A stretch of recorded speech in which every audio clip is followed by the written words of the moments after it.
जय हिंद दोस्तों, स्वागत है आप सभी का आपके अपने चैनल सिलेक्शन मेंटर पे। देखिएगा 2022 में दिसंबर माह का आज हम लोग करंट अफेयर्स जो है उसको कंप्लीट करेंगे। अभी तक आप लोग प्लेलिस्ट में जाइएगा, ठीक है, और वहाँ पर नवंबर तक का करंट जो है वो पूरा अपलोड है। 20-20, 22-22 मिनट की वीडियो है, तो आप लोग आराम से उसको देखकर कवर कर सकते हैं, ठीक है। बाकी देखिएगा जिनका भी केबीएस एग्ज़ाम है या कोई भी वर्तमान में कोई भी उनका एग्ज़ाम है, चाहे एसएससी सीएचएसएल हो, एसएससी जीडी हो, ठीक है, इवन कोई भी एग्ज़ाम हो, तो उन सब के लिए यह करंट अफेयर्स महत्वपूर्ण है। तो सभी से निवेदन है, एक बार वीडियो को आप लोग शेयर कर दीजिएगा। ठंड वगैरह बहुत हो रही है, तो दवा बढ़िया से रजाई रजाई में बैठ के अच्छे से पढ़िएगा, लेकिन वीडियो वगैरह आप लोग शेयर करिएगा। फिर हम लोग क्लास जो है उसको शुरू करते हैं। दिसंबर माह के कुछ चुनिंदा हमने प्रश्न इकट्ठे किए हैं। संभवतः उम्मीद है कि इनसे आप लोगों को दिसंबर माह का प्रश्न देखने को मिल जाए। चलिए बाकी देर ना करते हुए क्लास को शुरू करते हैं। पहला प्रश्न है कि नेवी का संयुक्त विशेष बल अभ्यास संगम का 7वां संस्करण भारत एवं किस देश के मध्य संपन्न हुआ। आपसे प्रश्न बनेगा कि किस देश के मध्य संगम युद्धाभ्यास होता है। तो किसके मध्य होता है? जापान के मध्य में भारत के साथ में, अमेरिका, दक्षिण कोरिया या वियतनाम, बताइएगा। देखिएगा नेवी का जो संयुक्त विशेष बल अभ्यास संगम है, इसका 7वां संस्करण जो था भारत एवं अमेरिका के मध्य हुआ। इसके भारत एवं अमेरिका के मध्य हुआ। अच्छा, आपसे पूछ लिया जाए कि इसका आयोजन कहाँ किया गया। क्या पूछ लिया जाए कि इसका आयोजन कहाँ किया गया? तो इसका आयोजन जो है वो गोवा में हुआ। कहाँ पर? गोवा में हुआ है, ठीक है। इसके साथ में ही अमेरिका के साथ में आप लोग जानते हैं कि हम लोग वज्र प्रहार करते हैं, एक युद्धाभ्यास, ठीक है। एक अभी बहुत जल्द एक 18वां संस्करण हुआ था, एक युद्धाभ्यास हुआ था। एक सेकंड रुकिएगा।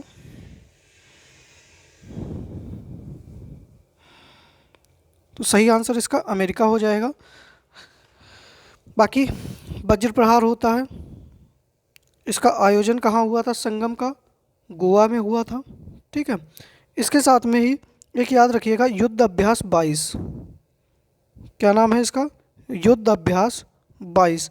यह भी भारत और अमेरिका के मध्य होता है और इसका आयोजन अभी उत्तराखंड में हुआ था। कहाँ हुआ था? उत्तराखंड में हुआ था। नोट कर लीजिएगा या स्क्रीनशॉट रख लीजिएगा आप लोग। सबसे अच्छा है आप लोगों के लिए कि स्क्रीनशॉट रखिएगा जो चीज़ें लिख रहे हैं, ठीक है। तो आयोजन कहाँ पर हुआ था? गोवा में, ठीक है।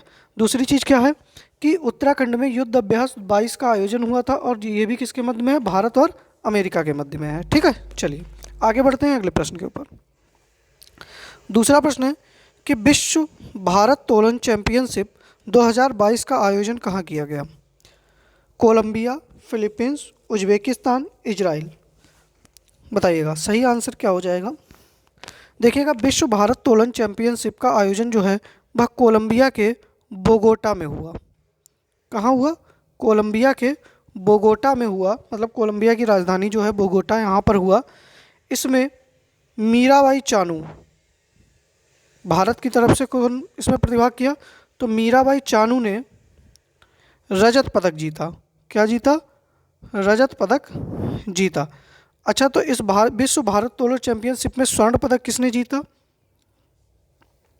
तो स्वर्ण पदक जीता एक खिलाड़ी थी, जियांग हुई हुआ। यह चीन की खिलाड़ी थी। इन्होंने इस प्रतियोगिता में स्वर्ण पदक जीता था, ठीक है। और इसका आयोजन कहाँ पर हुआ? तो कोलंबिया के बोगोटा में हुआ। और भारत की तरफ से किसने पदक जीता? तो मीराबाई चानू ने जो है वह रजत पदक जीता था, ठीक है। अच्छा, फिलीपींस की राजधानी मनीला, उज्बेकिस्तान की ताशकंद और इजराइल की तो जेरूसलम, ठीक है, याद रखिएगा आप लोग। बाकी सही आंसर ए हो जाएगा। आगे बढ़ते हैं अगले प्रश्न के ऊपर। तीसरा प्रश्न है कि भारतीय खाद्य सुरक्षा मानक प्राधिकरण FSSAI के द्वारा किस पशु को खाद्य पशु का टैग दिया गया है? हिमालयन याक, येती, लाल पांडा, हिमालयन हिरण, तो बताइएगा। मतलब इन्होंने ये कहा है तो सही आंसर हो जाएगा हिमालयन याक। क्या हो जाएगा? हिमालयन याक। देखिएगा, इसका खाद्य पशु का इसको टैग देने के बाद में क्या होगा, इसका दूध और मांस डेयरी, इसको मतलब इसका दूध और मांस ये डेयरी उद्योग में शामिल किया जाएगा, जिससे कि लोगों के जीवन में आर्थिक बदलाव आएगा। आपसे प्रश्न बन सकता है कि हिमालयन याक कहाँ पाया जाता है, तो यह मुख्यतः अरुणाचल प्रदेश, कहाँ पर? अरुणाचल प्रदेश, सिक्किम, लद्दाख और हिमाचल प्रदेश में पाया जाता है मुख्य रूप से। ठीक है, हिमाचल प्रदेश याद रखिएगा आप लोग। ठीक है, तो सही आंसर हो जाएगा ए ऑप्शन, आप लोगों का बिल्कुल सही हो जाएगा। ठीक है, चलिए अगले प्रश्न पर पढ़ते हैं। अगला प्रश्न है कि विश्व बैंक की migration and development brief report के अनुसार 100 अरब डॉलर का प्रेषण प्राप्त करने वाला दुनिया का पहला देश कौन सा बना है? प्रेषण मतलब रेमिटेंस। ठीक है, रेमिटेंस प्राप्त करने वाला दुनिया का पहला देश कौन सा बना है? सिंगापुर, कुवैत, आयरलैंड या भारत? तो सही आंसर हो जाएगा आप लोगों का भारत। क्या हो जाएगा? भारत। कि 100 अरब डॉलर का रेमिटेंस प्राप्त करने वाला दुनिया का पहला देश बना है।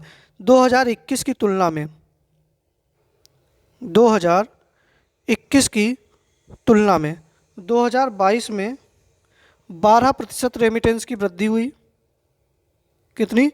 12% रेमिटेंस की वृद्धि हुई, और इसी वृद्धि के साथ में यह 100 अरब डॉलर प्रेषण प्राप्त करने वाला दुनिया का पहला देश बन गया है। तो डी ऑप्शन आप लोगों का बिल्कुल सही हो जाएगा। ठीक है, चलिए आगे बढ़ते हैं अगले प्रश्न के ऊपर। पांचवा प्रश्न है कि open paragliding accuracy championship Asian league का आयोजन कहाँ किया गया? सिक्किम, असम, मेघालय, नागालैंड? तो बताइएगा कि open paragliding accuracy championship Asian league यह 4 दिनों तक चली। कितनी थी? 4 दिवसीय लीग थी है, और इसका आयोजन जो है वह मेघालय में हुआ। और मेघालय में भी कहाँ पर? तो खासी हिल्स, जो खासी पहाड़ी है। ठीक है, खासी हिल्स के एक पास में गांव है जिसका नाम है रापलेंग गांव। रापलेंग गांव में इस प्रतियोगिता का जो है एशियन लीग जो है इसका आयोजन किया गया था। ठीक है, तो सही आंसर क्या हो जाएगा? सी ऑप्शन आप लोगों का बिल्कुल सही हो जाएगा। ठीक है, चलिए आगे बढ़ते हैं छठे प्रश्न के ऊपर। अगला प्रश्न है कि भारत के किस नेशनल पार्क को फ्रेंच प्रोजेक्ट के तहत 80.2 मिलियन यूरो का फंड दिया गया? बताइएगा, काजीरंगा, रामगंगा, मानस या कूनो? तो सबसे पहले बताइएगा ये किस किस राज्य में पड़ते हैं? तो काजीरंगा कहाँ पर है? असम में है। ठीक है, रामगंगा नेशनल पार्क कहाँ पर है? तो उत्तराखंड में है। कहाँ पर है? उत्तराखंड में। इससे पहले इसका नाम क्या था? तो जिम कॉर्बेट पार्क था। मानस कहाँ पर है? तो असम के अंदर है। ठीक है, और कूनो कहाँ पर है? तो मध्य प्रदेश के अंदर है। तो बताइएगा कि किस नेशनल पार्क को फ्रेंच प्रोजेक्ट के तहत, मतलब एक फ्रेंच कंपनी है या फ्रांस के तहत 80.2 मिलियन यूरो का फंड दिया जाएगा? तो वो आंसर हो जाएगा रामगंगा नेशनल पार्क को। किसको? रामगंगा नेशनल पार्क को। क्यों? आपने सुना होगा कि रामगंगा नेशनल पार्क में, क्योंकि असम में जब बाढ़ आती है तो यहाँ पर जो जानवर होते हैं, क्योंकि देखिएगा ये एक सींग वाले गेंडे के लिए विश्व प्रसिद्ध है। एक सींग वाले गेंडे के लिए कौन? Kaziranga national park. तो यहाँ पर जब बाढ़ आ जाती है तो क्या होता है कि जानवरों की स्थिति बहुत भयावह हो जाती है, बहुत सारे जानवर मर जाते हैं। तो इनको बचाए रखने के लिए ऐसा किया गया है। और दूसरी चीज़ ये है कि काजीरंगा नेशनल पार्क जो है यह यूनेस्को की विश्व धरोहर सूची में भी शामिल है। यूनेस्को की विश्व धरोहर सूची में भी शामिल है। धरोहर सूची में भी सम्मिलित है। ठीक है, इसको भी आप लोग याद रखिएगा। तो सही आंसर क्या हो जाएगा? A option. अच्छा, कूनो नेशनल पार्क में अभी क्या आए थे? तो चीता आए थे। किस देश से? तो नामीबिया से। ठीक है, कहाँ से आए थे? नामीबिया से। अब किसी को नामीबिया की राजधानी पता हो तो जल्दी से बता दीजिएगा। नामीबिया की राजधानी जिसको पता हो तो बताइएगा। ठीक है, चलिए अगला प्रश्न है कि लुकमा नो हैंड्स पुस्तक के लेखक कौन है, तो बताइएगा। अमिताभ सिंह, रजत वर्मा, विक्रम अग्निहोत्री, राजेंद्र कुमार। देखिएगा, बेंगलुरु में साहित्य महोत्सव का आयोजन चल रहा था, ठीक है। बेंगलोर में साहित्य महोत्सव का आयोजन हुआ, साहित्य महोत्सव, ठीक है, जिसमें लुक मा नो हैंड्स पुस्तक जो है इसका विमोचन किया गया। और इसके लेखक कौन है, तो इसके लेखक हैं विक्रम अग्निहोत्री। क्या नाम है, विक्रम अग्निहोत्री हैं, ठीक है। अब इनके बारे में बड़ी इंपॉर्टेंट चीज़ें हैं, आप देखिएगा कि विक्रम अग्निहोत्री एकमात्र ऐसे व्यक्ति हैं जिनके दोनों हाथ न होने के बावजूद, आपसे प्रश्न बन सकता है कि ऐसे कौन व्यक्ति हैं भारत के जिनके दोनों हाथ ना होने के बाद भी इनको क्या प्राप्त है, ड्राइविंग लाइसेंस प्राप्त है। क्या प्राप्त है, ड्राइविंग लाइसेंस प्राप्त है। इनके दोनों हाथ नहीं है, ठीक है। और इनका नाम जो है इसके लिए किसमें रिकॉर्ड है, तो लिम्का बुक में। किसमें, लिम्का बुक में इनका नाम दर्ज है, ठीक है, यह भी याद रखिएगा। तो इनकी जो पुस्तक है लुक मा नो हैंड्स, यह पुस्तक किसकी है, तो विक्रम अग्निहोत्री की है, ठीक है। चलिए अगला प्रश्न है कि नेटवार मोहरी जल विद्युत परियोजना किस राज्य में है, हिमाचल प्रदेश, उत्तराखंड और अरुणाचल प्रदेश, जम्मू कश्मीर। तो देखिएगा कि नेटवार मोहरी जल विद्युत परियोजना यह किस राज्य में है, देखिएगा यह उत्तराखंड राज्य में है। कहाँ पर, उत्तराखंड राज्य में है। और उत्तराखंड में भी कहाँ पर, तो पिथौरागढ़ में। कहाँ पर, पिथौरागढ़ में। और इस परियोजना का उद्घाटन जो है दिसंबर माह में किसने किया, तो राष्ट्रपति द्रौपदी मुर्मू ने किया।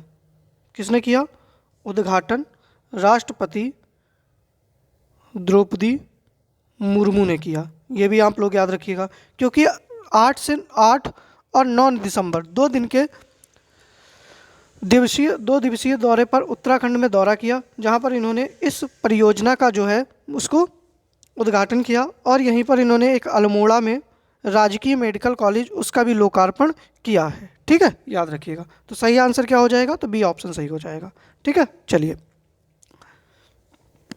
अगला प्रश्न है कि अंतर्राष्ट्रीय क्रिकेट में सबसे तेज 500 छक्के लगाने वाले दूसरे बल्लेबाज कौन बने हैं, Rohit Sharma, Surya Kumar Yadav, Quinton de Kock, Babar Azam. तो पहले तो आप ये बता दीजिएगा, जब दूसरे बने हैं तो पहले बल्लेबाज कौन है,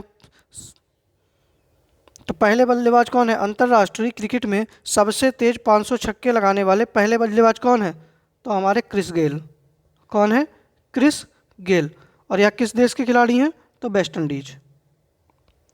किसी ने नामीबिया की राजधानी नहीं बताई, क्या थी, विंडहॉक, ठीक है, तो क्रिस गेल हैं।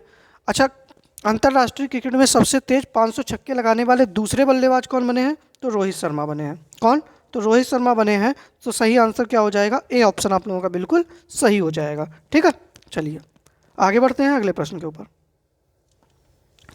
अगला प्रश्न है कि 9वीं विश्व आयुर्वेद कांग्रेस और आरोग्य एक्सपो 2022 का आयोजन कहाँ किया गया, बताइएगा। लक्षद्वीप, पुदुचेरी, गोवा, तमिलनाडु। देखिएगा 8 से 11 दिसंबर के मध्य में, ठीक है, इसका आयोजन जो है वह गोवा में किया गया। कहाँ पर, गोवा में किया गया।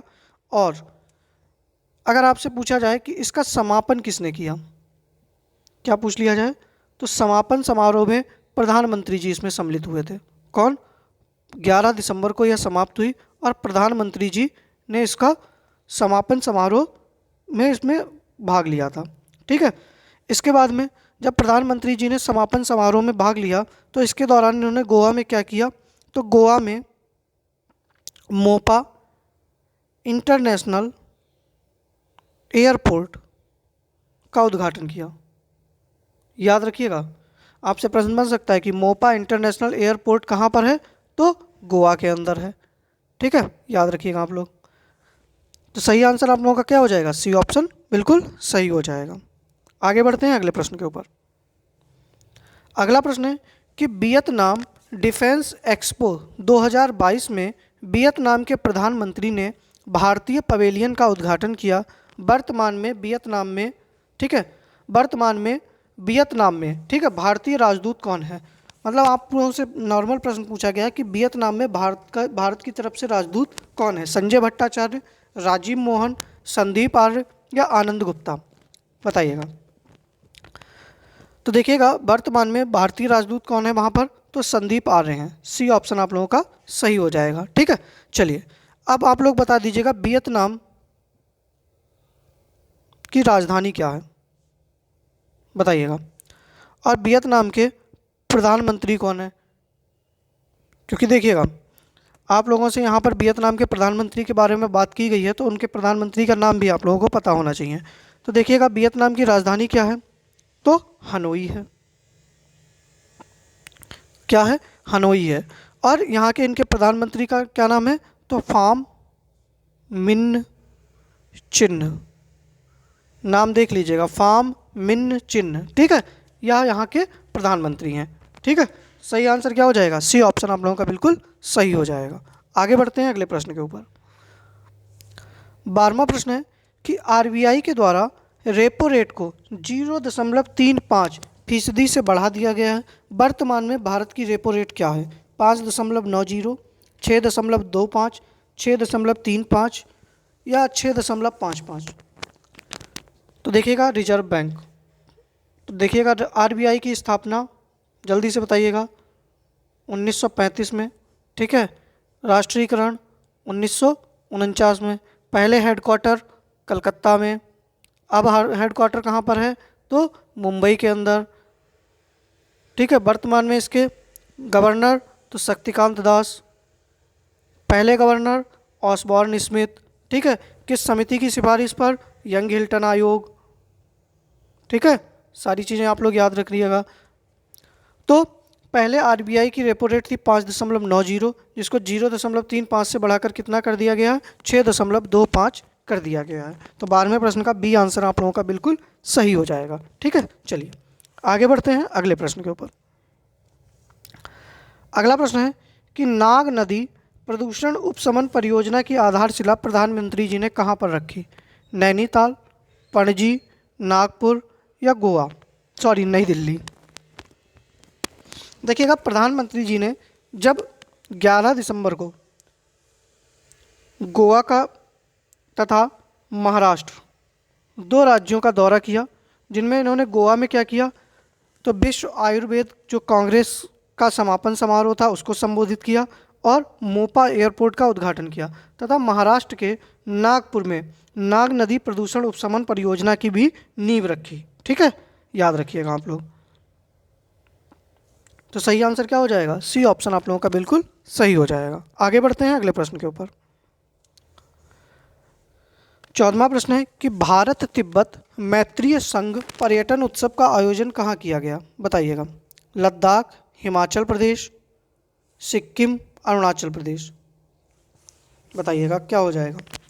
तो भारत तिब्बत मैत्रीय संघ पर्यटन उत्सव का आयोजन 10 से 11 दिसंबर के मध्य हिमाचल प्रदेश में हुआ। कहाँ? हिमाचल प्रदेश। और हिमाचल प्रदेश में भी कहाँ पर? तो धर्मशाला में। कहाँ पर? धर्मशाला में हुआ। ठीक है, अब देखिएगा आपसे पूछ सकता है कि भारत तिब्बत मैत्री संघ ITFA, ठीक है, इंडिया तिब्बत फ्रेंडशिप एसोसिएशन, इसके अध्यक्ष कौन है? ये प्रश्न इंपॉर्टेंट है। ITFA के अध्यक्ष कौन है? अगर किसी को पता हो, ना पता हो तो लिख लीजिएगा, बहुत प्रश्न इंपॉर्टेंट है। अजीत नेहरिया। क्या नाम है?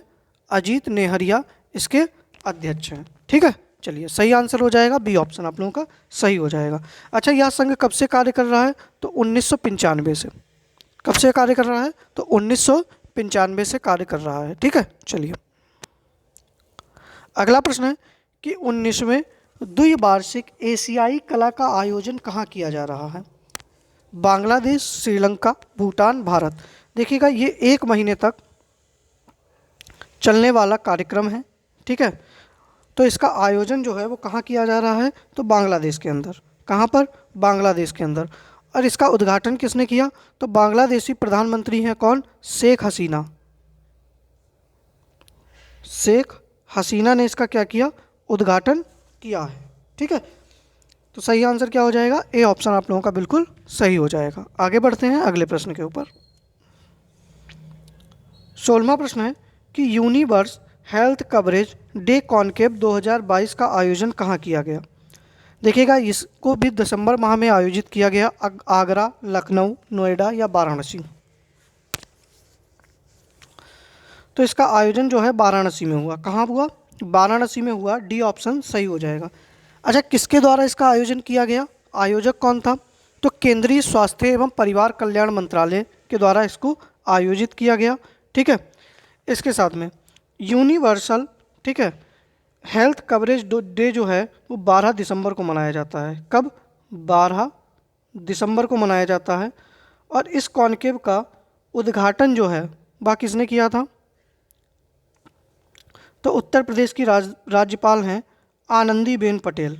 किसने किया था, आनंदीबेन पटेल ने। ठीक है, उत्तर प्रदेश की राज्यपाल हैं। अच्छा, आपसे पूछ सकता है कि इसकी वर्ष 2022 की थीम क्या थी, यूनिवर्स हेल्थ कवरेज की थीम क्या थी, तो आप लोग लिख लीजिएगा। इसकी थीम थी उस दुनिया का निर्माण करें, उस दुनिया का निर्माण करें, ठीक है, जो हम चाहते हैं, जो हम चाहते हैं। इसके साथ में सभी के लिए एक स्वस्थ भविष्य, ये इसकी थीम थी, सभी के लिए एक स्वस्थ भविष्य। तो ये पूरी इसकी थीम थी। आप लोग नोट कर लीजिएगा, स्क्रीनशॉट लेना है तो स्क्रीनशॉट ले लीजिएगा। कॉन्क्लेव का आयोजन वाराणसी में किसने किया, उद्घाटन आनंदीबेन पटेल उत्तर प्रदेश की राज्यपाल हैं। थीम क्या थी, उस दुनिया का निर्माण करें जो हम चाहते हैं, सभी के लिए एक स्वस्थ भविष्य। और यूनिवर्सल हेल्थ कवरेज डे कब मनाया जाता है, तो 12 दिसंबर को मनाया जाता है। ठीक है, चलिए आगे बढ़ते हैं अगले प्रश्न के ऊपर। अगला प्रश्न है कि भारतीय मूल की किस महिला को न्यूयॉर्क में फेडरल रिजर्व बैंक की प्रथम उपाध्यक्ष एवं मुख्य परिचालन अधिकारी नियुक्त किया गया है, बताइएगा। तो सही आंसर आप लोगों का क्या होना चाहिए, जल्दी से बताइएगा। तो सही आंसर हो जाएगा आप लोगों का सुष्मिता शुक्ला। कौन हो जाएंगी, सुष्मिता शुक्ला जो हैं यह न्यूयॉर्क में फेडरल रिजर्व बैंक की पहली उपाध्यक्ष एवं मुख्य परिचालन अधिकारी नियुक्त हुई हैं। तो सी ऑप्शन आप लोगों का बिल्कुल सही हो जाएगा। ठीक है, चलिए 18वां प्रश्न है कि न्यूयॉर्क फिल्म क्रिटिक्स सर्कल में सर्वश्रेष्ठ निर्देशक का पुरस्कार किसे प्राप्त हुआ, रोहित शेट्टी, एस राजामौली, किरण कपूर, डेविड धवन, बताइएगा। तो न्यूयॉर्क फिल्म क्रिटिक्स सर्कल में सर्वश्रेष्ठ निर्देशक का पुरस्कार जो है वो एस राजामौली को प्राप्त हुआ। और किस फिल्म के लिए प्राप्त हुआ, बताइएगा। तो इन्होंने अभी एक फिल्म बनाई थी RRR। ठीक है, किसको, RRR। अच्छा, RR का ही एक गाना है, ठीक है, RR के गाने को किस में सम्मिलित किया गया है, तो RR के गाने को ऑस्कर के लिए नॉमिनेट किया गया है। ठीक है, ऑस्कर के लिए भेजा जाने वाला पहला गाना कौन सा है, तो RR मूवी का है। ठीक है, यह भी आप लोग याद रखिएगा, बी ऑप्शन सही हो जाएगा। ठीक है, चलिए देखिएगा, अगर आप लोगों को लग रहा हो कि करंट अफेयर्स सही से पढ़ रहे हैं आप लोग, तो क्लास को भैया लाइक कर दीजिएगा और शेयर कर दीजिएगा। ठीक है, सभी लोग एक बार वीडियो को लाइक जरूर करिएगा। 19वां प्रश्न है कि इंडो ग्रीक सम्मेलन का आयोजन कहाँ किया गया, एथेंस, दिल्ली, मुंबई, विशाखापट्टनम। देखिएगा, इसका आयोजन जो है वह दिल्ली में किया गया। कहाँ पर, दिल्ली में। और दिल्ली में भी कहाँ पर, तो जवाहरलाल नेहरू यूनिवर्सिटी के अंदर किया गया। ठीक है, याद रखिएगा आप लोग। देखिएगा, इसका उद्देश्य क्या है, तो भारत और ग्रीस के जो यूनान, क्योंकि ग्रीक को पहले क्या कहते थे, यूनान, तो इनके जो इतिहास है उनका पता लगाना तथा भविष्य में दोनों को बीच में कैसे संबंधों को बढ़ावा देना है, यह सब इसका मुख्य उद्देश्य था। अगर आप लोगों से शीर्षक पूछ लिया जाता तो क्या हो जाता, Greek world and India, history, culture and trade from the Hellenistic period to modern times. ठीक है, यह इसका क्या था, शीर्षक था। ठीक है, तो बी ऑप्शन आप लोगों का सही हो जाएगा। अगला प्रश्न है कि दिसंबर माह में 5 दिवसीय नट सूर्य नाट्य उत्सव का आयोजन कहाँ किया गया? गुवाहाटी, शिलोंग, गंगटोक या ईटानगर? देखिएगा इसकी शुरुआत जो है वह 12 दिसंबर से हुई थी। कब से? 12 दिसंबर से हुई थी। और इसका आयोजन कहाँ पर किया गया? तो गुवाहाटी। गुवाहाटी कहाँ पर है? तो असम में। ठीक है, सही आंसर क्या हो जाएगा? ए ऑप्शन आप लोगों का बिल्कुल सही हो जाएगा। ठीक है, चलिए अगला प्रश्न था कि स्किल इंडिया मिशन के तहत कौशल विकास और उद्यमिता मंत्रालय के द्वारा प्रधानमंत्री राष्ट्रीय शिक्षा मेला का आयोजन किया गया। ये डायरेक्ट प्रश्न मैंने ऐसे ही लिख दिया है, प्रश्न नहीं बनाया। आपसे प्रश्न इस तरीके से बन सकता है कि प्रधानमंत्री राष्ट्रीय शिक्षा मेला का आयोजन किस मिशन के द्वारा किया गया? तो स्किल इंडिया मिशन के द्वारा इसका आयोजन किया गया। और कब? तो 12 दिसंबर को। कब किया गया? तो 12 दिसंबर को। अच्छा, इसके तहत क्या क्या, इसका उद्देश्य क्या है? तो इसका उद्देश्य था, सुन लीजिएगा सारी चीज़ें आप लोग, कि राष्ट्रीय कौशल विकास योजना के अंतर्गत युवाओं के लिए रोजगार के अवसरों को प्रोत्साहित करना, शैक्षणिक पारिस्थितिकी तंत्र में शिक्षुता को शामिल करना तथा भारत सरकार द्वारा 2022 के अंत तक भारत में अप्रेंटिस के अवसरों को बढ़ाकर 10 लाख और 2026 तक 60 लाख करने का लक्ष्य निर्धारित किया है, अप्रेंटिस कराने का। और राष्ट्रीय शिक्षुता है ये, ठीक है, ये शिक्षा नहीं है, शिक्षुता। ठीक है, राष्ट्रीय शिक्षुता मेला, इसका आयोजन जो है 25 राज्यों और केंद्र शासित प्रदेशों में इसका आयोजन किया जा रहा है। ठीक है, याद रखिएगा आप लोग। आगे बढ़ते हैं अगले प्रश्न के ऊपर।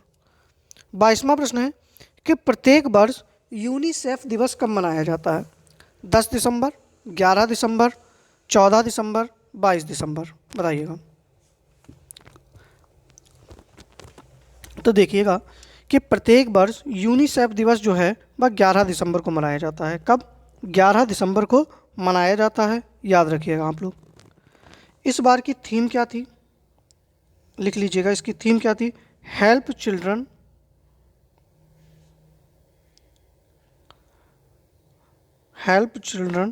टू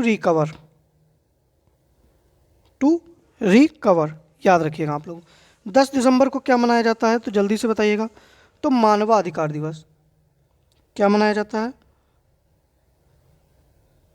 मानवाधिकार दिवस 10 दिसंबर से मनाया जाता है। ठीक है, अच्छा, इसकी थीम क्या थी? किसी को पता हो तो बताइएगा। तो इसकी थीम थी डिग्निटी, फ्रीडम और जस्टिस फॉर ऑल।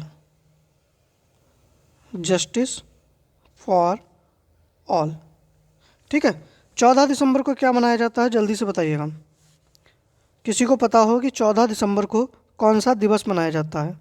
तो राष्ट्रीय ऊर्जा संरक्षण दिवस। राष्ट्रीय ऊर्जा संरक्षण दिवस।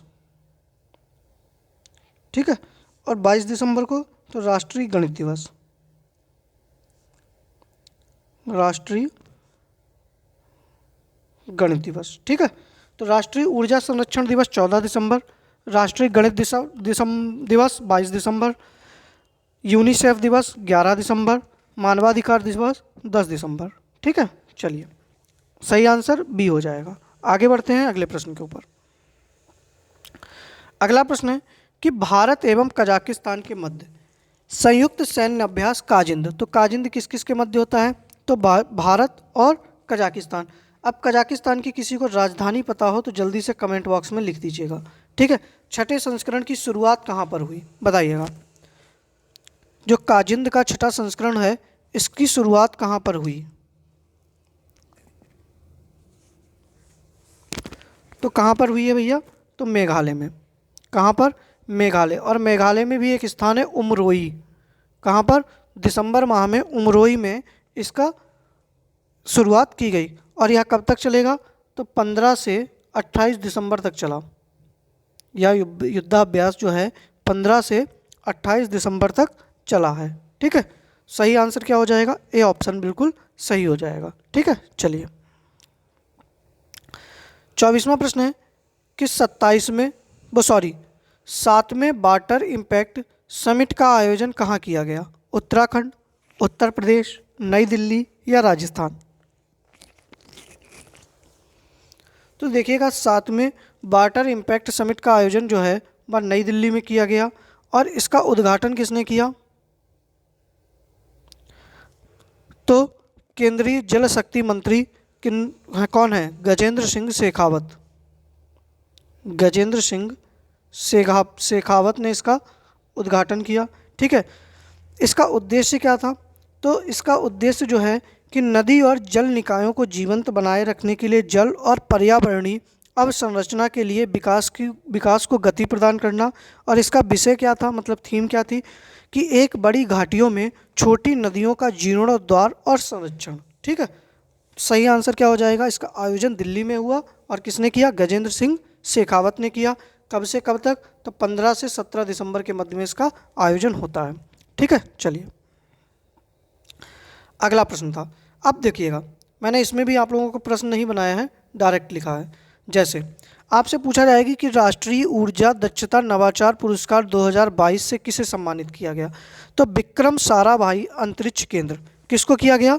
विक्रम साराभाई अंतरिक्ष केंद्र जो है इसको राष्ट्रपति जी के द्वारा राष्ट्रीय ऊर्जा दक्षता नवाचार पुरस्कार 2022 से सम्मानित किया गया। और किस लिए?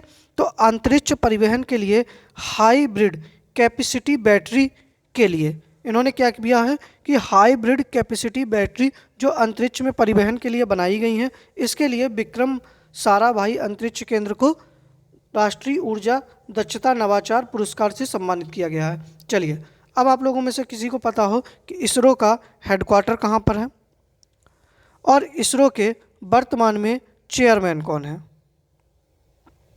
बताइएगा दोनों चीज़ें।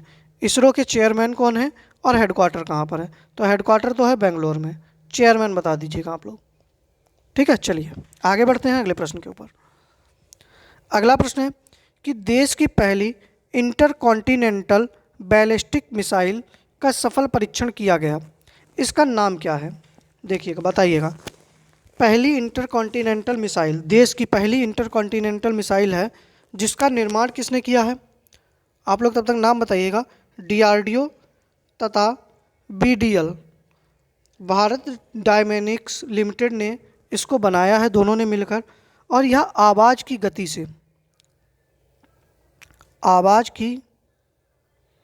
गति से 24 गुना ज़्यादा तेज चल सकती है तथा इसकी रेंज कितनी है? 5000 से 5500 किलोमीटर। ठीक है, अगर मतलब भारत में बैठे तो यूरोप को उड़ा दे, इतनी इसकी दूरी है। और इसका नाम क्या रखा गया है? तो अग्नि 5। क्या नाम है? अग्नि 5 इसका नाम है। ठीक है, तो सही आंसर बी ऑप्शन हो जाएगा। किसने बनाया है? DRDO और BDL ने। ठीक है, चलिए अगला प्रश्न है कि अंतर्राष्ट्रीय कला महोत्सव का आयोजन कहाँ किया गया? कई बार पढ़ाए हैं आप लोगों को, तो बताइएगा। तो अंतर्राष्ट्रीय कला महोत्सव का आयोजन जो है वह कहाँ पर हुआ? तो दिल्ली के अंदर। कहाँ पर? कर्तव्य पथ, दिल्ली। ठीक है, और इसकी टैगलाइन आपसे पूछ सकता है कि इसकी टैगलाइन क्या थी? तो टैगलाइन थी वेयर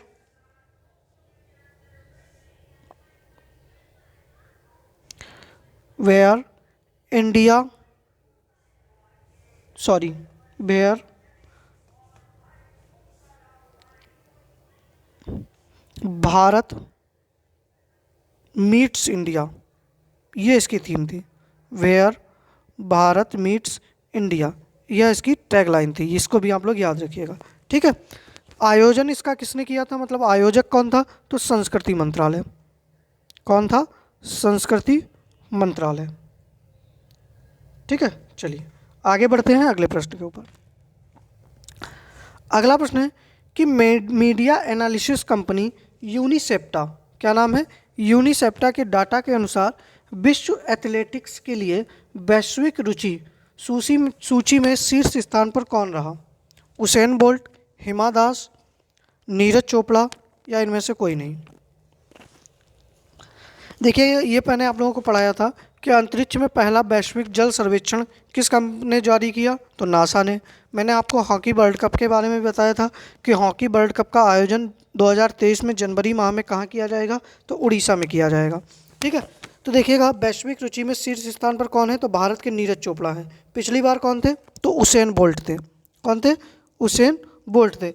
देखिएगा इस बार सबसे ज़्यादा आर्टिकल 812 किसके ऊपर है? तो नीरज चोपड़ा के ऊपर है, इसीलिए यह सबसे ज़्यादा सर्वश्रेष्ठ, इसमें सबसे ज़्यादा रुचि दिखाने वाले सबसे पहले नंबर के खिलाड़ी बने हैं। ठीक है, सी ऑप्शन सही हो जाएगा। अगला प्रश्न है कि फीफा विश्व कप 2022, चलिए आयोजन कहाँ पर होता है? जल्दी से आप लोग बताते रहिएगा, जिसको भी पता हो। आयोजन कहाँ हुआ? कितनी टीमों ने हिस्सा लिया? कुल टीम। ठीक है, विजेता कौन रहा? उपविजेता कौन रहा?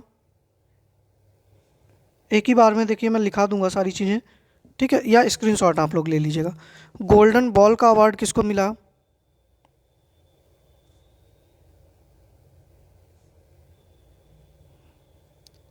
गोल्डन बूट का अवार्ड किसको मिला?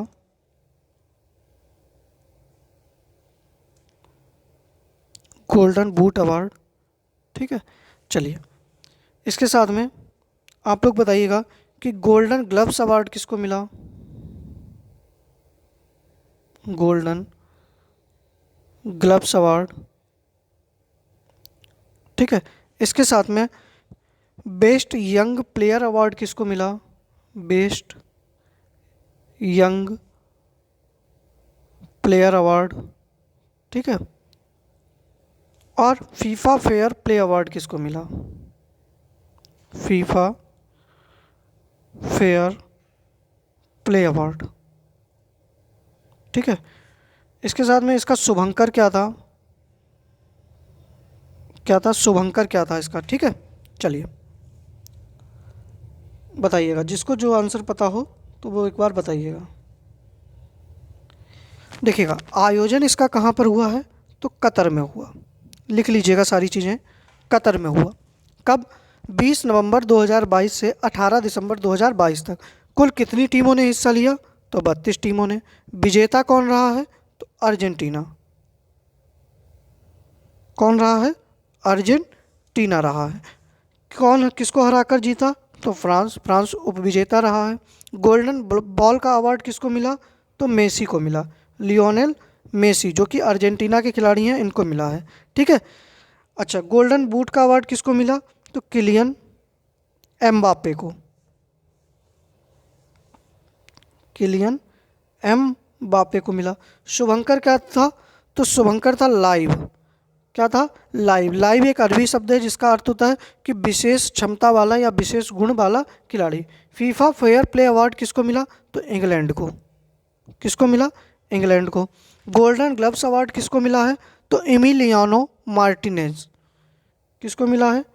Emiliano Martinez. ठीक है, और best young player fair play award किसको मिला? तो एंजो फर्नांडिस को। Enzo Fernandez. ठीक है, तो सारे आप लोग लिख लीजिएगा। इससे ज़्यादा आप लोगों को फीफा के बारे में याद नहीं रखना है।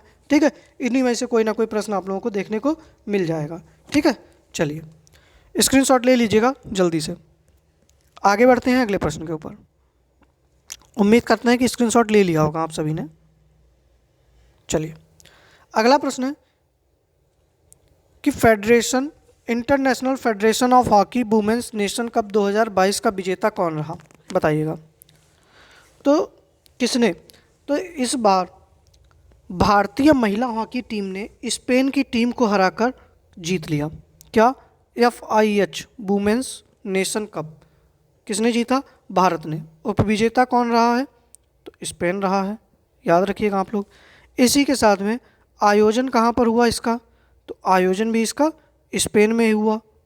ठीक है, स्पेन की राजधानी अगर किसी को पता हो तो अपना लिख दीजिएगा। ठीक है, तो सही आंसर क्या हो जाएगा? ए ऑप्शन आप लोगों का सही हो जाएगा, भारत ने जीता है। ठीक है, चलिए 31वां प्रश्न है, पढ़ाए हैं आप लोगों को कि हाल ही में सरकार द्वारा जारी आंकड़ों के अनुसार साइबर अपराधों के लिए सजा दिलाने के मामले में सबसे बेहतर प्रदर्शन किस राज्य ने किया है? उत्तर प्रदेश, महाराष्ट्र, तेलंगाना, बिहार। तो किस राज्य ने किया है भैया? तेलंगाना ने। पहले स्थान पर तेलंगाना, सेकंड पे उत्तर प्रदेश, थर्ड पे महाराष्ट्र और फोर्थ पर बिहार है। तो याद रखिएगा 4 के चारों राज्य। सही ऑप्शन सी हो जाएगा।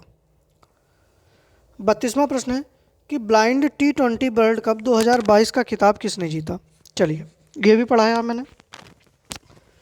तो देखिएगा, पहली बात तो इसका आपसे पूछ सकता है कि आयोजन कहाँ हुआ? तो आयोजन होता है भारत में। कहाँ पर? भारत में। और इसको भारत ने जीता किसको हराकर? बांग्लादेश को हराकर। तो उपविजेता कौन रहा है? बांग्लादेश रहा है। और इसमें आपसे प्रश्न बन सकता है कि इसका फाइनल मैच कहाँ खेला गया? तो चिन्ना स्वामी स्टेडियम बेंगलुरु में खेल खोला गया।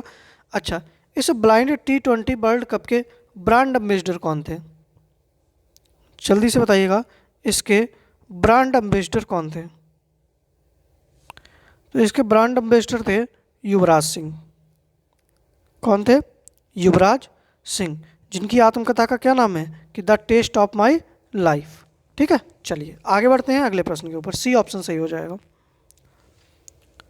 23वां प्रश्न है कि राष्ट्रीय उपभोक्ता दिवस कब मनाया जाता है? 24 दिसंबर, 26 दिसंबर, 30 दिसंबर, बताइएगा।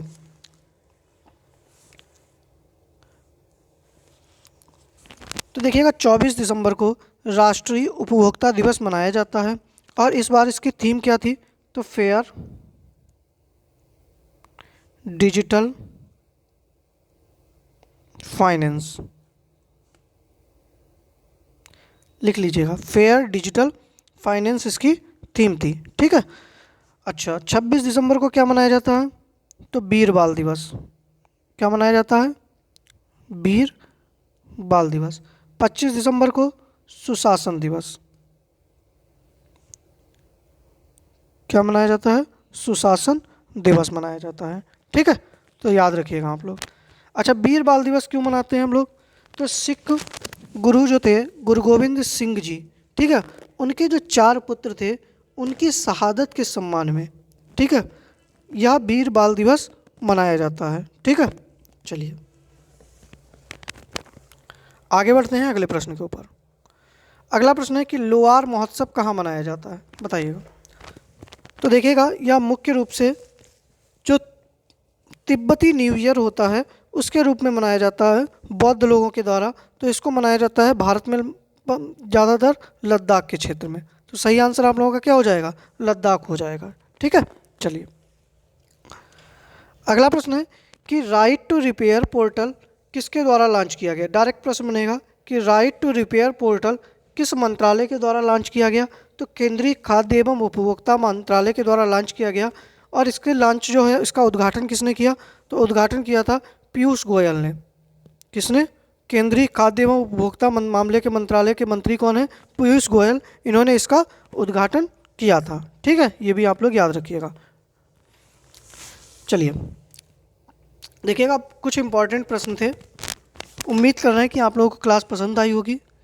अगर आप लोगों का कोई भी डाउट रहता है या कोई भी समस्या रहती है तो आप लोग कमेंट बॉक्स में पूछ सकते हैं, या हमारे लिंक जो है टेलीग्राम चैनल का डिस्क्रिप्शन बॉक्स में मिल जाएगा। आप वहां से जुड़कर भी हमसे कोई भी प्रश्न, अपनी कोई भी आपकी समस्या है तो उसके बारे में आप हमसे पूछ सकते हैं। बाकी आपको इसकी PDF जो है हमारे टेलीग्राम चैनल पर @selection mentor पर मिल जाएगी आप लोगों को।